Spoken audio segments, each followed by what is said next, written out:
coronavirus cases, I should say, are on the rise across the state as the Delta variant continues to surge. This has some parents worried about their children as the school year is about to begin. Yeah, with schools returning this year 5 days face-to-face, coronavirus protocols are on top of the minds of many, staying safe through the quarantining students and staff that are exposed. News 19's Julia Kaufman tells us how the quarantine will work.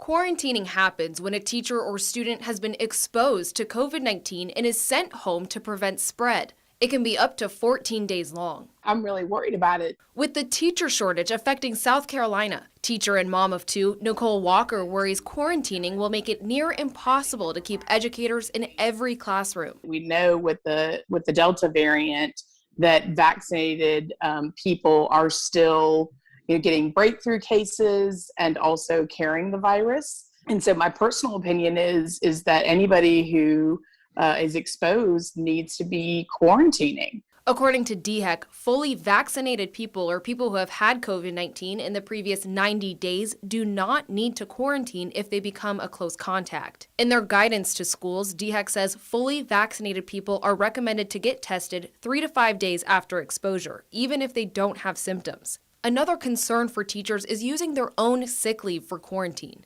If you had to spend that 10 days quarantining, then potentially if you got sick or if your kids got sick for any other reason, you'd have to go without pay for those days because the quarantine period is 10 days. So that would eat up your entire your leave. Districts can use federal COVID relief funds to cover sick leave for staff. But agency spokesperson Ryan Brown says with vaccines widely available, those staff members who are not vaccinated may not be covered if they're a close contact and must quarantine since they made the personal decision to not be vaccinated. Whether an unvaccinated staff member's sick leave is covered is up to the district. It's also up to them to decide whether a teacher can work from home while isolating. In Columbia, Julia Kaufman, News 19, WLTX.